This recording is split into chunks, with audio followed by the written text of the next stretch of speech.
Good afternoon. Good afternoon. I hate to interrupt the lunchtime conversations, but if I could bring your attention up to the stage. Thank you so much. My name is Tom Brock. I'm the director of the Community College Research Center.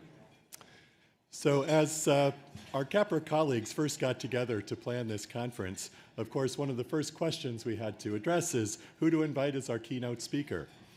The first name that came to our list was Bridget Long. It's really no surprise that we made this connection. Bridget is a leading scholar on student access and student success in higher education, with a particular focus on low-income and underprepared students. She was among the first researchers to document the causal effects of developmental education on student outcomes, and to call attention to the fact that students at the margin often do not benefit and indeed are sometimes harmed by traditional remedial instruction. Along with her colleague, Angela Boatman, who's also at this conference, Bridget has continued to press on these issues by examining what happens to students at all levels of academic preparation, including students with the least amount of academic preparation. As with so much of Bridget's work, it provides a more complete and nuanced view to developmental education and its effects than we often see in the literature or hear in traditional public debates. Bridget has a remarkable ability to bring clarity to complex issues. A second reason why we thought of Bridget is because of her unwavering commitment to producing research that matters. As you would expect from a Harvard University professor, Bridget has a long list of publications to her name, but you only have to spend a little bit of time with Bridget to know what really animates her most is the application of that research to policy and practice. Bridget has advised foundation and government leaders on strategies to improve student outcomes. She has testified before Congress on simplifying the federal student aid process, on college tuition pricing, and on the importance of federal funding for education research. Indeed, one of the many areas in which Bridget's career and mine overlapped a bit was when she served as chair of the National Board of Education Sciences, which is the governing body for the Institute of Education Sciences, this between 2012 and 2013. I am still very much struck by and remember Bridget's admonition that IES do all it could to make its work more relevant and useful to practitioners, and indeed to engage practitioners more directly in dialogue about setting its agenda and improving its products. The CAPR Center, and ultimately this conference, was conceived precisely with this vision in mind. Bridget Long is Dean of Faculty and the Saras Professor of Education at the Harvard Graduate School of Education. Her talk today is titled, Supporting Students in Developmental Education, the Stakes, the Challenge, and the Hope for Improvement. We are extremely fortunate to have Bridget with us today, so please join me in welcoming her to the stage.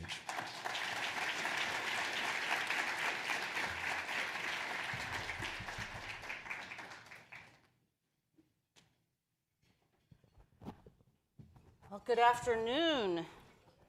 Let me get adjusted here just a moment. So good afternoon.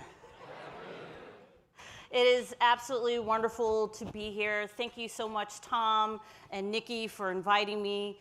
It's wonderful to see so many friends from CCRC, MDRC. I worked together with many of you on previous centers, CAPR and other things that we've done. And I have to say I'm so glad to be here among my tribe. I spend my day job now as Dean of the Harvard Graduate School of Education is wonderful in so many ways, and I enjoy pushing a broader agenda to try to address issues and challenges in education. But I don't get to spend quite as much time thinking about research in my projects, so it truly is a pleasure to be here this afternoon with you. I know as you continue to eat and enjoy each other's time, I just thought I might take a moment to step back and talk a bit about the big picture. So there are many wonderful projects and papers that are being presented today. The literature has grown and moved forward in really so many important respects. But I first came to this work around 2007, 2006, maybe even 2005, when I was doing my research, very concerned about college access and success, and had spent a lot of time thinking about financial aid, but money isn't enough. What are we doing about academic preparation? And that's when I started to shift a lot of focus on developmental ed, remediation, depending on what state or context you're in, which word is used. And so I want to reflect a big picture on first, what are the stakes? Why do we spend our time doing this work? But also, what are some of the challenges? But then hopefully end on a more hopeful note that there is hope for improvement because of the work that many of you have done and identifying practices, policies that work. And then I'll end with hopefully some food for thought as we look forward. Okay, good. So first, the stakes. Why do we need to focus on developmental education? And I do realize I'm preaching to the choir a bit here. Obviously, it's because you are here. You've already made that choice. But in order for our work to have impact, we need to communicate with a broader community, and we oftentimes have to very quickly address misperceptions or make the case about why this is so important. And so just to start, obviously the importance of higher education as an economist, I can't not start with some numbers about the returns in terms of wages, the returns in terms of the unemployment rate and how it differs by different levels of education, and we can pull that apart, not just monetary, but also non-monetary, not just private, but also public returns to education. So obviously we know education is important, and education doesn't end at grade 12. I oftentimes find myself reminding my colleagues who focus on early childhood or K through 12, education does not end at grade 12. And in fact, higher education in many respects, and what drew me to doing work on higher ed, is we are second chance institutions for so many students who have been failed by the K through 12 system. Where else are they going to go to get the skills that they need? But we have a college access problem. This is just one of many charts that you've probably used yourself. The college enrollment rate from 1965 to 2015, split by income quartile, and you can see over time there's a general slight upward slope in terms of the percentage of students going to college, but the gap between the rich and poor has maintained. It's about the same size it was in 1965 when we started things like the Guaranteed Student Loan Program, Pell Grant starting in '72, lots of other kinds of financial aid and academic support kinds of programs. So we do have an access problem.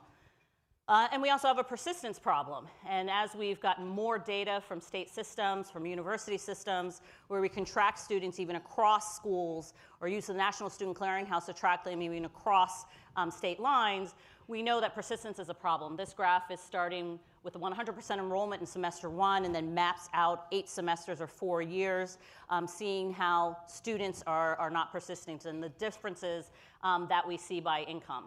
Now, I'm using income here as somewhat of a proxy, again, because we're building upon a K through 12 system where we know income is so highly correlated with the quality and the rigor and the supports that students are getting in the K through 12 system. And so we see these differences in just this one measure in the ability to succeed once you get into higher education. Some of this is money, some of this is academic pressure, some of academic supports, and some of this is other kinds of supports, but we know this is a growing problem. So just to summarize, higher education is really expensive. I don't think I needed to show you a graph on tuition prices, but it's also a necessary investment for most to reach a middle-class standard of living. It's a very high-stakes question. Meanwhile, there are large continual gaps in enrollment and persistence and completion by income and race. And all of this is happening, to put this in a larger context, all of this is happening during a time when we are in the midst of changing demographics and increasing student needs. Okay, so writ large, this is what we're seeing. But to get to the point of this conference and what I'll be talking about with this during this keynote, well, what's the role of developmental education? What role is it playing in the gaps that we see? So first of all, we know many students are placed in remediation, of course.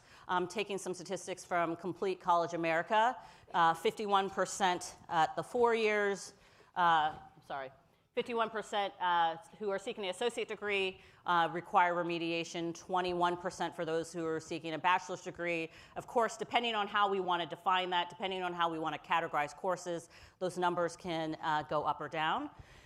So many students are placed into remediation, and we know most aren't succeeding.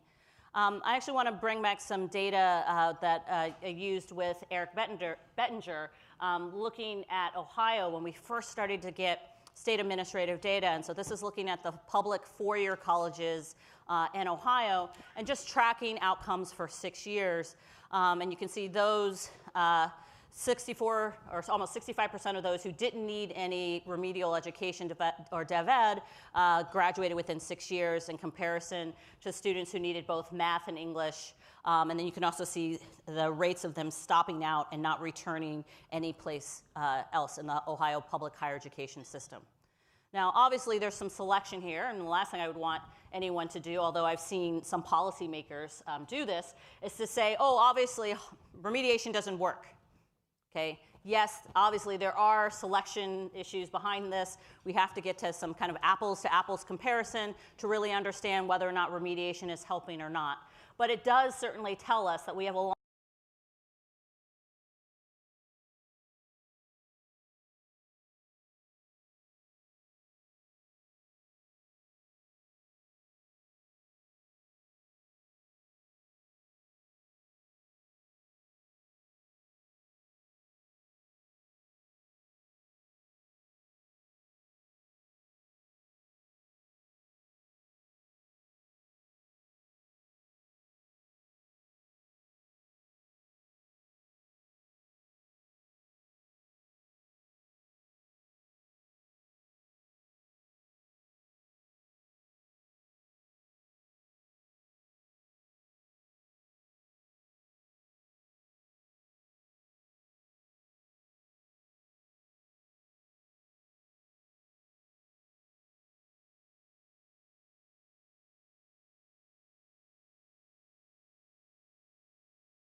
reports that actually help students. I think where I ended up landing in all of this, and this question about whether or not we should support remediation or dev ed, is the simple fact that, and this is from a 2002 article in Time magazine, the elimination of remediation in higher education could effectively end the American experiment with mass post-secondary education. I think that's where I landed. If we want to make higher ed available to all, if we think education does not end at grade 12, if we believe all of the data that says everyone in this country needs to develop some kind of skills past high school, and oftentimes need a place to go past high school to get the skills they should have gotten when they were in K through 12, then we do need, as higher education institutions, to figure out how to support them. And this is the statement when I have been in conversations with policymakers, and when they are grappling with, should we just get rid of it? This is the statement I use that usually stops them. If you want to have mass higher education, if you want to have a skilled labor force, you don't have a choice. So let's get beyond this question and really focus on the stakes are high and we have to figure this out. Okay. That said, it's a difficult time for higher ed. I realize this is a context with rising public tuition. This just happens to be 2008 to 2016. You can see what happened with public tuition in those states. California rising 64%, Arizona 88%. And just also to be a realist, what do we think the next recession is going to bring? This shows you the recessions of the early 90s, early 2000s, and then the Great Recession, kind of what happened to state appropriations to institutions, what happened to tuition as a result, and oh, by the way, we're headed for another one.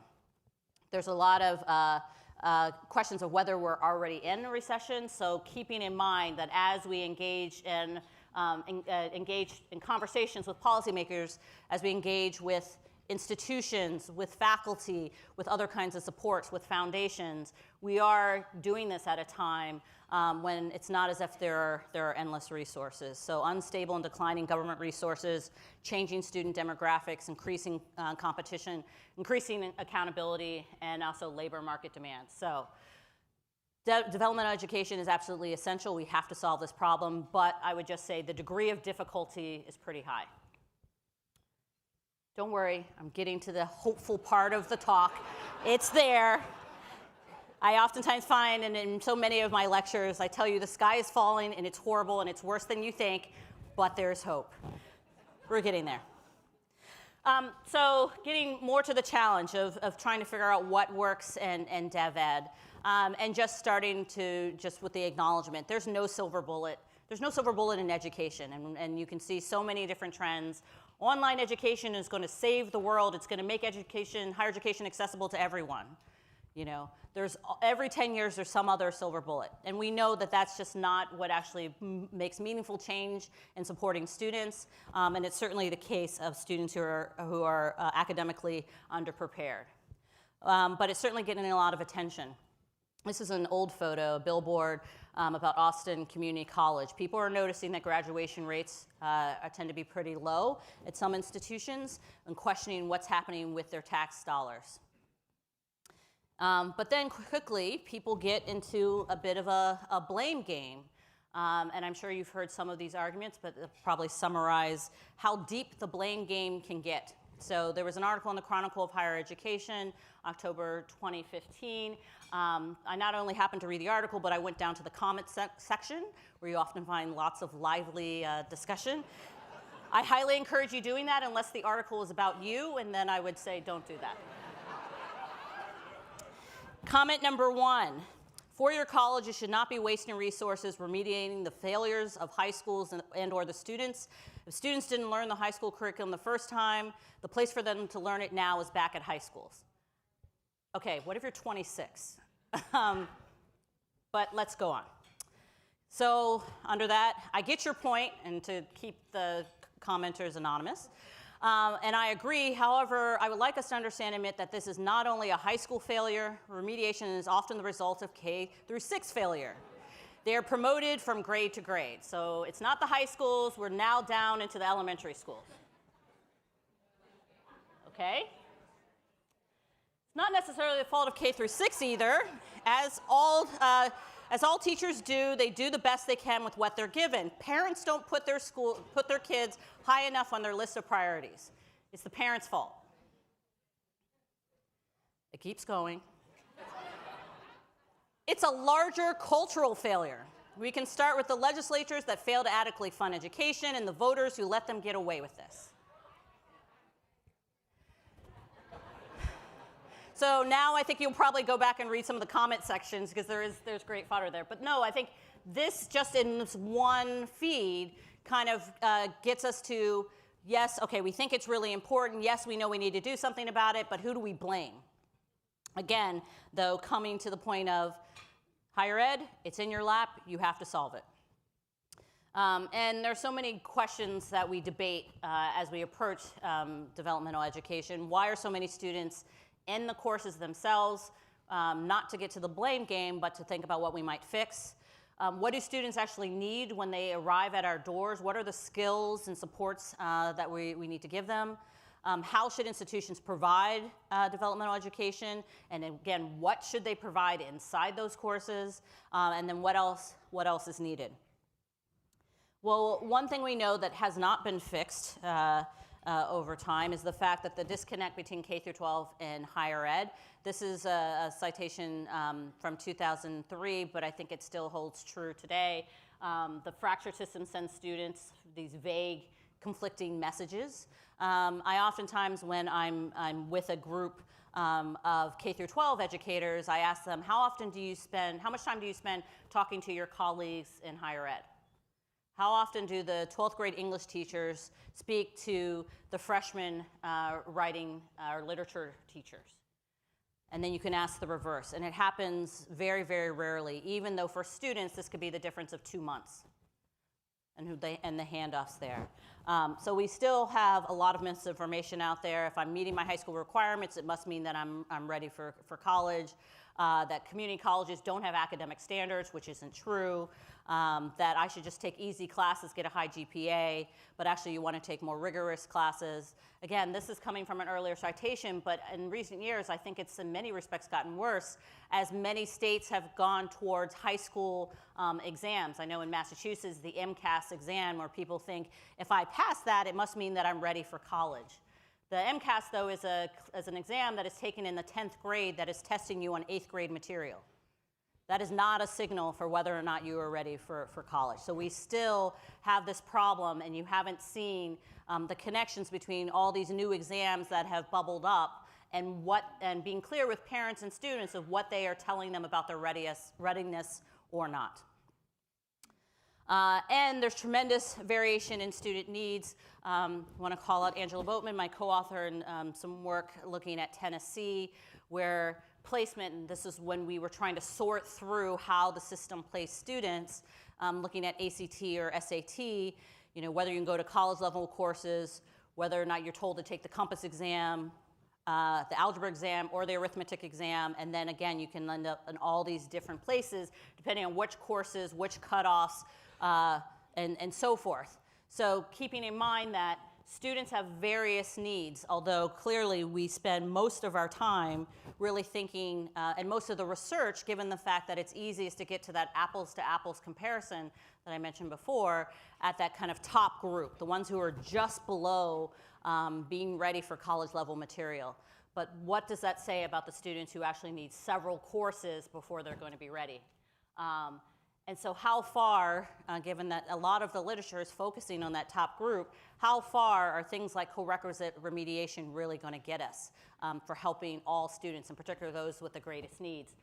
Another quote from the Chronicle: "It's unrealistic to expect nearly everyone to succeed right off the bat in college level class. No matter how much advising, tutoring, and non-academic support you receive, what's going to happen to the returning adult whose last math class was 3 decades ago, the immigrant for whom English is a second language, or the first-generation student overwhelmed with work and family obligations?" So one of the big challenges, again, is the students we are trying to help are not one single profile. They are multiple profiles. There's a great deal of complexity. So as we think about our research, and as we think about communicating our research, I know that this becomes more difficult. People like simple answers to simple questions, but that's not the world that we're working in. There's also tremendous variation across institutions. And again, to bring back some old work I did with Eric Benger when we were looking at Ohio. Ohio at the time is a state that really let every institution decide how they wanted to do placement and what their cutoffs were. So the graph that you see on the left, the point we're basically making is we mapped students' ACT scores with each line being an institution. And you can see basically most of the lines are right on top of each other, saying each institution was serving about the same kind of student profile in terms of test scores. Most students were in the middle. There's a few on each one of the tails. But in terms of student body test scores, one measure of academic preparation, they looked very similar. But the graph on the right is showing you we were trying to figure out, just backing out from the data, where's the cutoff that the school is using in terms of when they're deciding should a student be placed into remediation versus dev ed. And as you can see in Ohio, it's a little bit all over the place. Okay? And we spent some time talking with administrators there saying, well, how did you decide where to put the cutoff or what test to use? And most often what they said is, well, that's what we did last year. That's not really a good justification.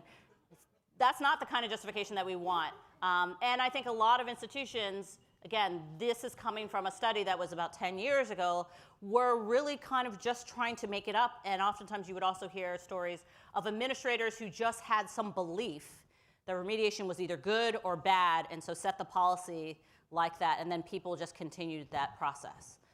But the good news, again, fast forwarding, is we now know a lot more about the trade-offs of using different kinds of measures and the trade-offs of using different kinds of cutoffs.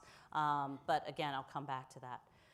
Though this certainly has lots of implications for research. For those of you who are doing more of the kind of large-scale quantitative research, similar to what I've done, you're often trying to pick some comparison. Here you have Beth and Becky, who both take the exam, and one's just above and one's just below.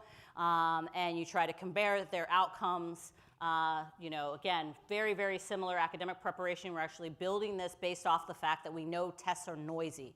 We actually don't think the difference of 1 point is really meaningful in terms of academic preparation. Tests are just very noisy. So you think you've gotten to some kind of apples to apples comparison.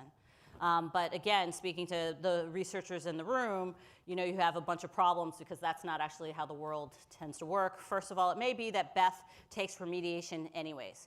It may be the case where she feels that she's not confident, she hasn't seen the material in a while, she doesn't want to go back straight into college level material, so she actually bucks the trend.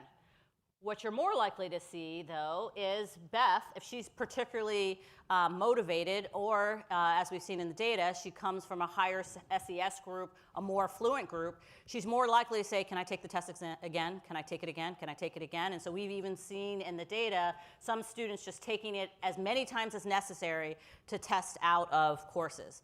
Again, though, seeing a differential likelihood of that happening by the student's socioeconomic background. More affluent students are more likely to request this than others. And I will not reveal the state, but even states that say that they don't allow retesting, that's not what the data show. On the other side, Becky might have been put into remediation, but then she just never shows up. So we do have these policies, and we think we're approaching this following the rules that the institutions are following, but students are going to do what they want to do anyways. And administrators, practitioners on the ground sometimes will overlook or make exceptions in all kinds of ways that mess up our research.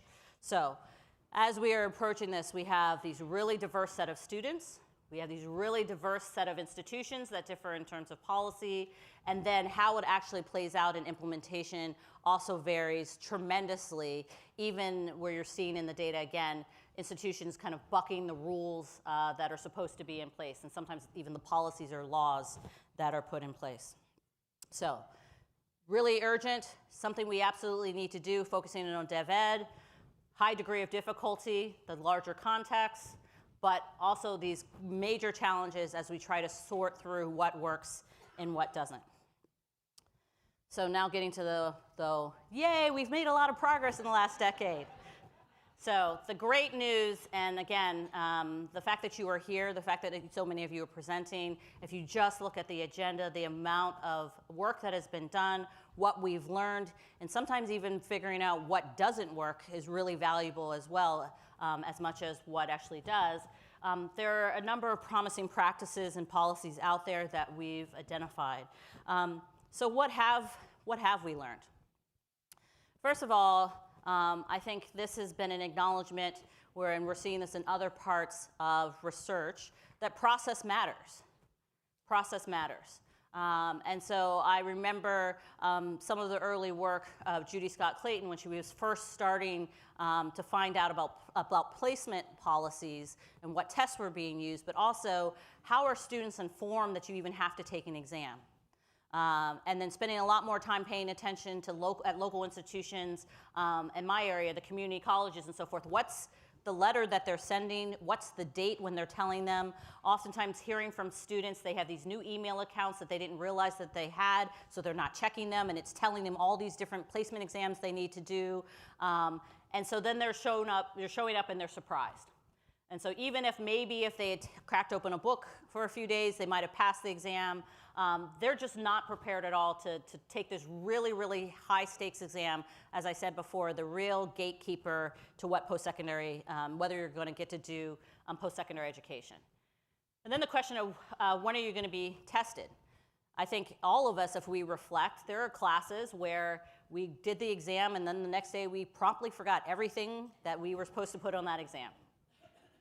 It happens with all of us, but this question of if you're taking a placement exam that is covering something that you did your sophomore year or your junior year, is this really going to be a good measure and reflection of whether or not you have the material? And this gets to things like early placement testing, doing it while the students are still in high school, if they can demonstrate they have the material, not asking them to recall it years later. Can they provide other evidence of achievement? And so this is where we start bringing in multiple measures. We start looking at GPA and course taking and other kinds of ways that you might be able to demonstrate beyond one standardized test on a particular day that you didn't choose to demonstrate, actually, no, I do know this material, or I can somehow meet that standard, or I can demonstrate I've met that standard in some other way. And then this big question of can you retake the placement exam? And I gave the example before when it's not well known, or the usual thing is to say you can't retake the exam, but then some students are getting exceptions versus not. There's a question of equity there and why we're seeing such high rates of lower income first generation students who don't know how to navigate systems versus other students whose parents, helicopter parents, are going to be calling and demanding that their student get to take that exam and basically carrying them over the finish line. So, one, we know process matters and paying very close attention to that. We see this in so many different ways. If we want students to succeed, if we're going to meet students where they are and understand that the bulk of these students, low-income students, first-generation college students, then we have to approach our processes, our forms, in a very, very different way. The second thing is assessments matter. Again, going to this question of, is it a placement exam? Is it Compass? Is it AccuPlacer? Is it something that the university or college came up with itself? Are we using multiple measures? And then how do we think about placement? Is it a simple cutoff? A difference of 1 point decides whether or not you have to take remediation versus not? Or is this more of an art than a science? So much of when we think about admissions and we think about trying to identify students who might have wonderful qualities that are going to help them succeed, we spend all this time thinking about that, or we do at certain tiers of institutions, but instead with this policy, it's been this simple, this is your score, this is what's the determination of your life.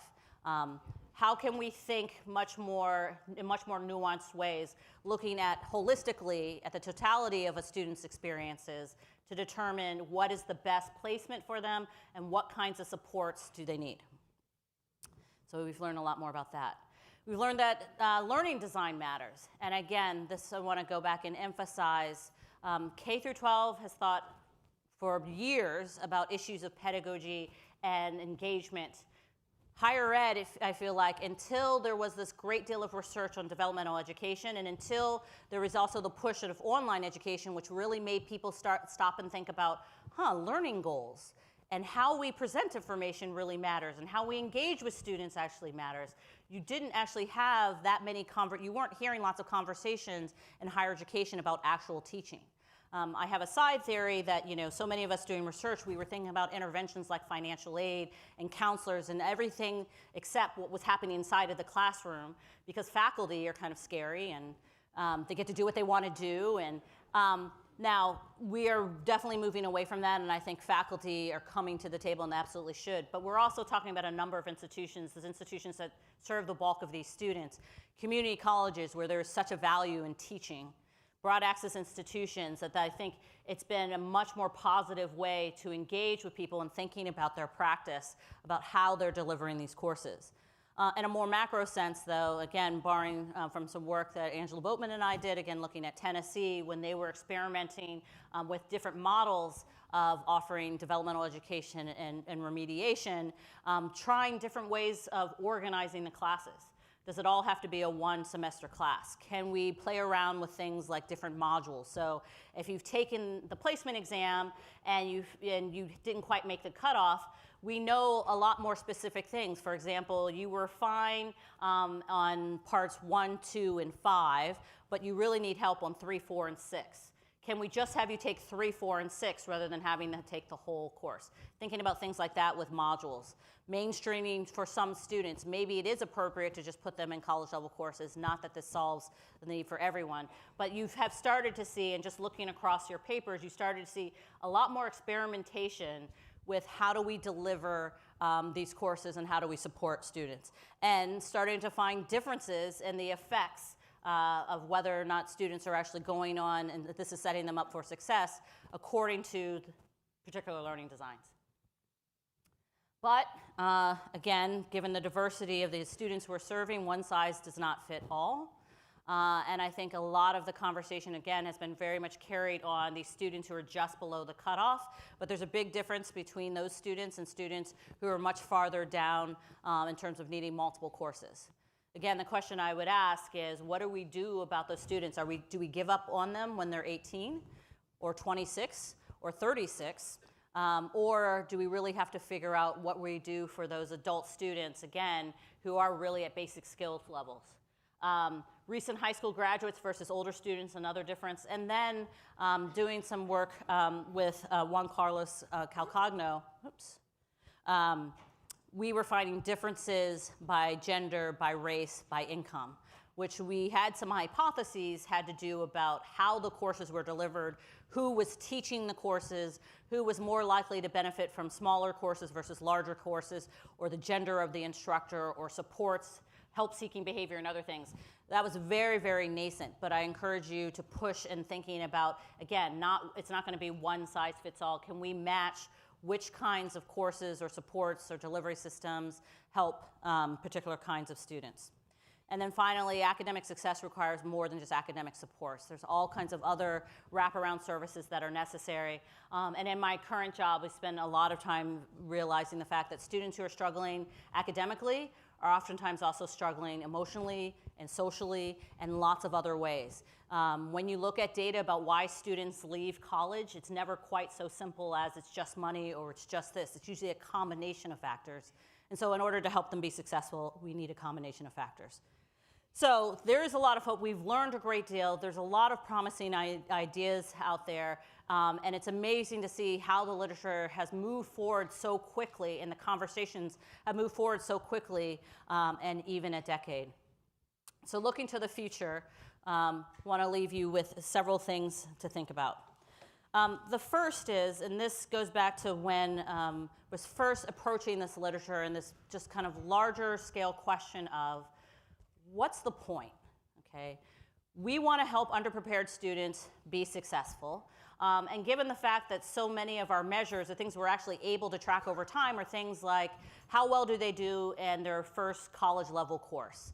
That is absolutely important. We do want them to be successful in college, but taking a step back, what is it that students truly need to learn in order to succeed not just in college, but also in life? And so the paper, you always have this list of papers you never have quite gotten to. The paper that Eric and I talked about that we always wanted to get to was measuring for students who are in developmental education courses, is there a return in the labor market even if you don't go on to college level material? And what would be the skills, whether it's critical thinking or communication or writing, that regardless of whether or not you go on to succeed in a college major, but have some kind of value in the other parts of your life? So I urge you, we end up focusing on what we can measure, and I completely understand that I'm guilty of that, but to take a step back and think, what really was the point of all this? And for some, there are questions, and this is why there's been this big movement. Should we really have math remediation, or should we be focusing on things like statistics? Would that be much, much more valuable? Because how many of these students are actually going to go on to be math majors or STEM majors? So this, again, real question about what is it that we're trying to give students to help them succeed, not just in a college course, but in life. The second is to go back to something that motivated this in the first place, and that was very early on seeing states saying we're going to get rid of remediation altogether, and personally being very concerned, again, about what are we going to do with all these students caught in the middle who've been failed by the K through 12 system. And it goes back to, what do we tell states, what do we tell systems, what do we tell local communities that they should be doing if they're going to support the progress of their students? So much of our research is having impact on what institutions are doing, but I think we have to think seriously about, are we swaying the misperceptions and the narrative that the policymakers are focused on?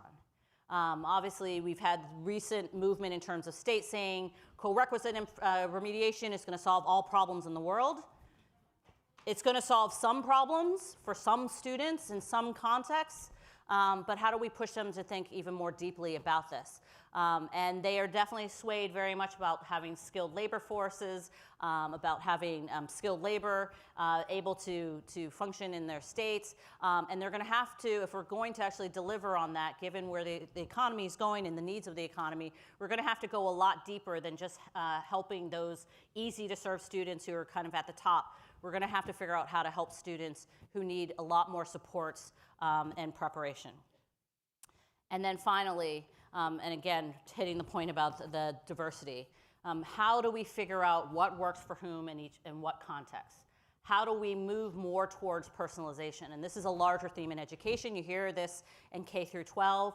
We know one size does not fit all. You hear a lot more experience and training for teachers about how in a diverse classroom you meet every student where they are and prepare them to thrive. And it's easier to make those arguments when they're little cute kids. People like little cute kids in some ways. It's very baffling to me when we get them into adulthood and they think about college students, they think, oh, it's all their fault. But it's the same kind of mindset that we need to have if we're going to help students be successful of, again, what works for whom and what context, and that's going to take a bit of nuance. And so the many systems that are looking at these issues, I encourage you to look at your diverse populations and to try to figure out what is the right match that you need to do for students to help them succeed.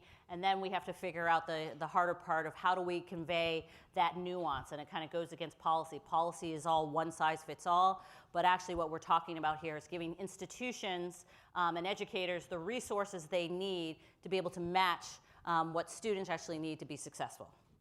And with that, thank you for your time. Thank you for your hard work. All right.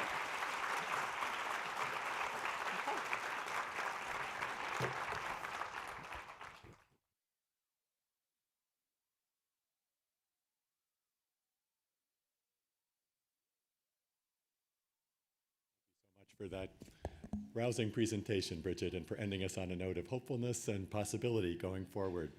I'd like to call up now Christopher Mullin, who's the Director of Strong Start to Finish at the Education Commission for the States. Strong Start to Finish is one of the anchor funders for this conference, and we wanted to give him a chance to tell you a little bit about their work and its connection to what all of you do. Chris.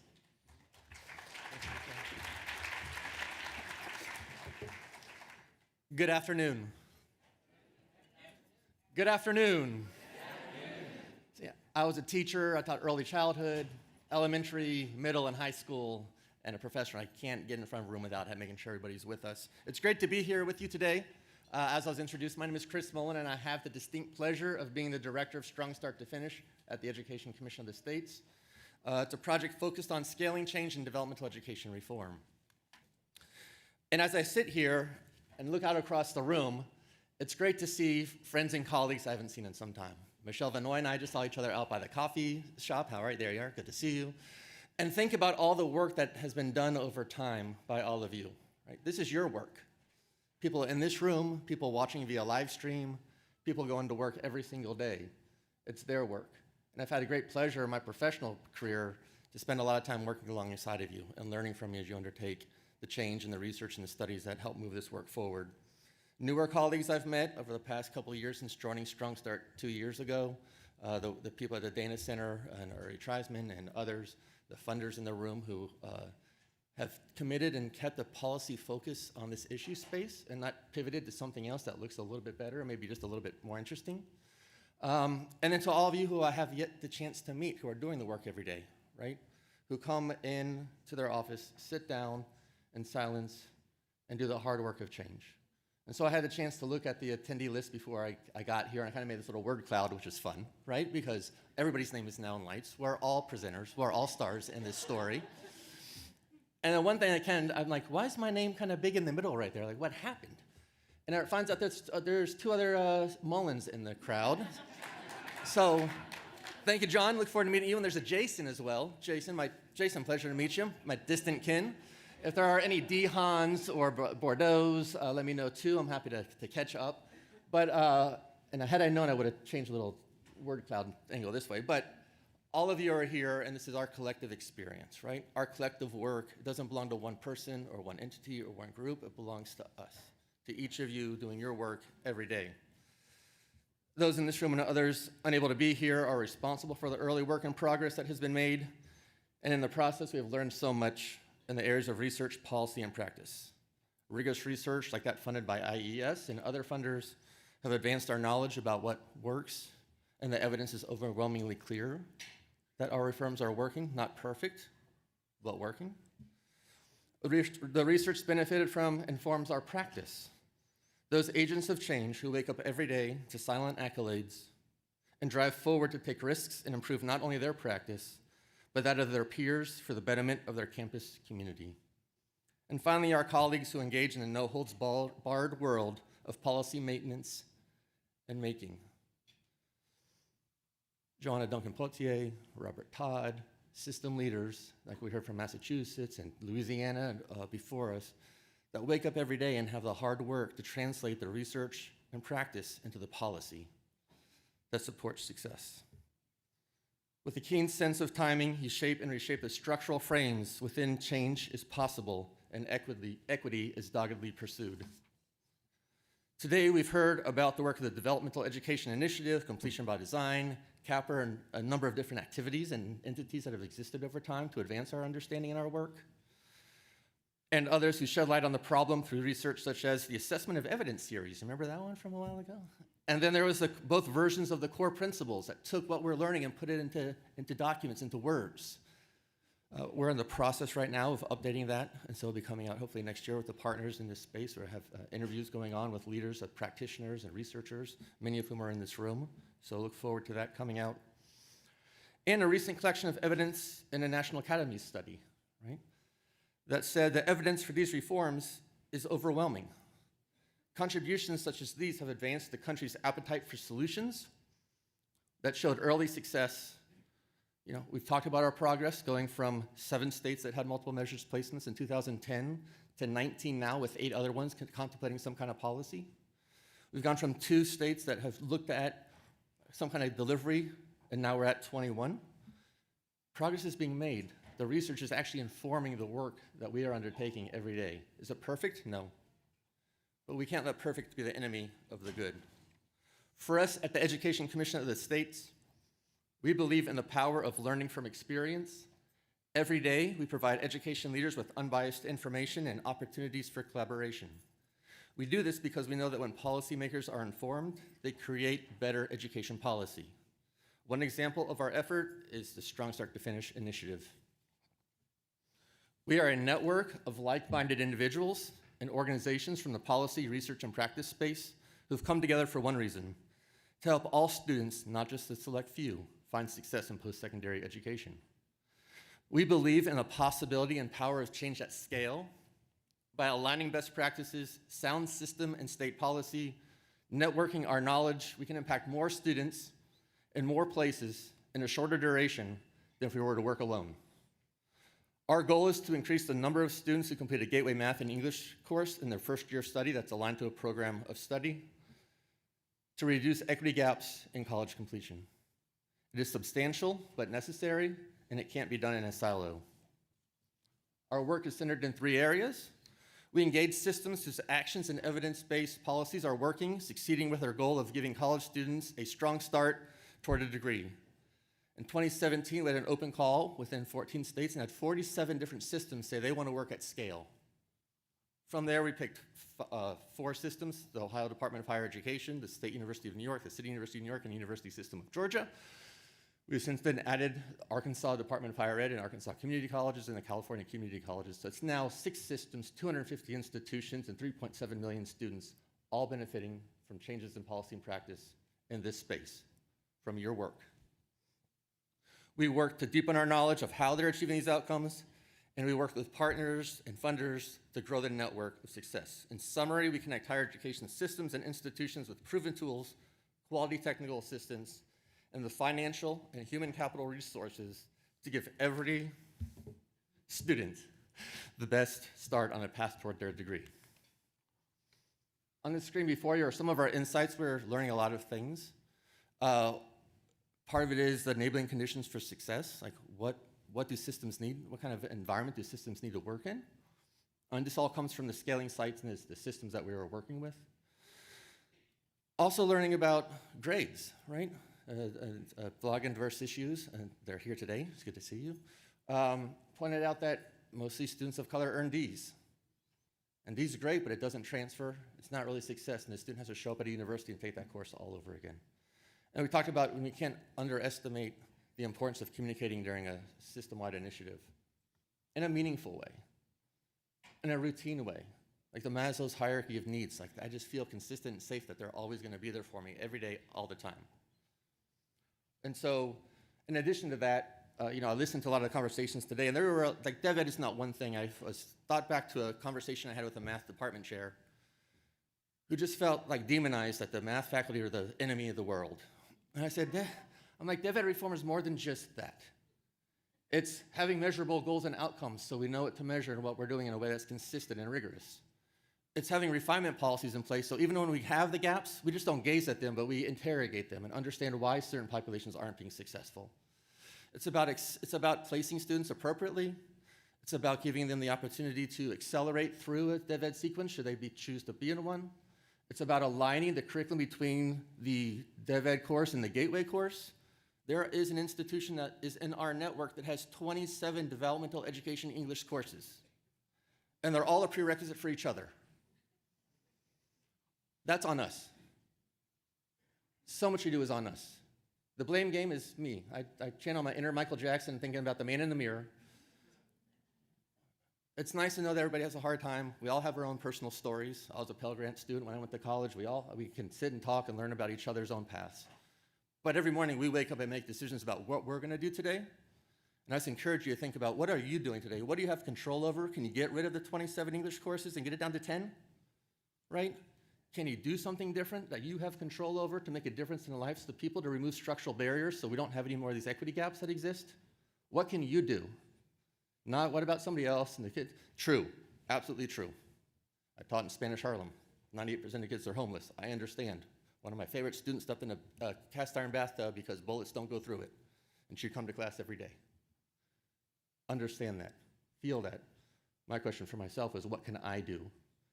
My question I hope you leave with is, what can you do when you leave here to make a difference and a change in the lives of the students and the communities that you work within? We can accelerate, integrate things within pathways through making sure you have the right math course for the right majors, faculty supports, student supports, and then scaling. Those are all parts of DevEd reform. It's not one thing, right?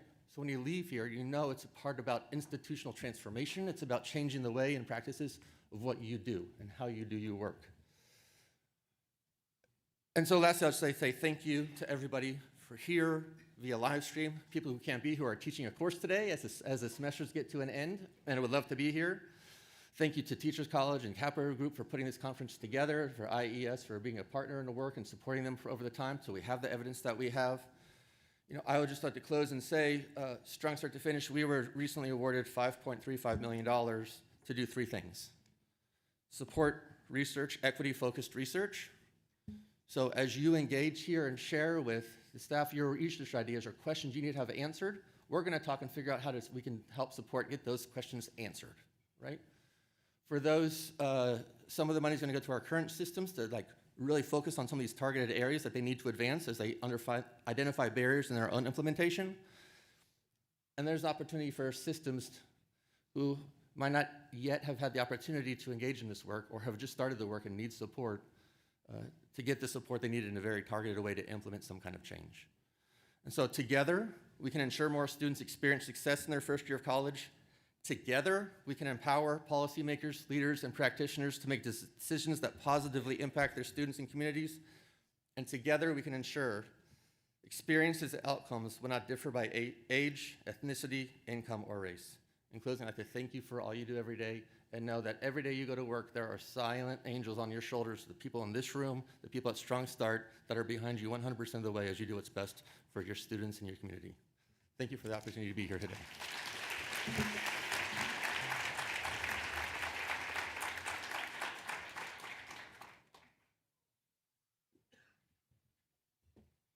Thank you to Bridget and Chris for their important insights and motivating words to help us keep moving forward in this work.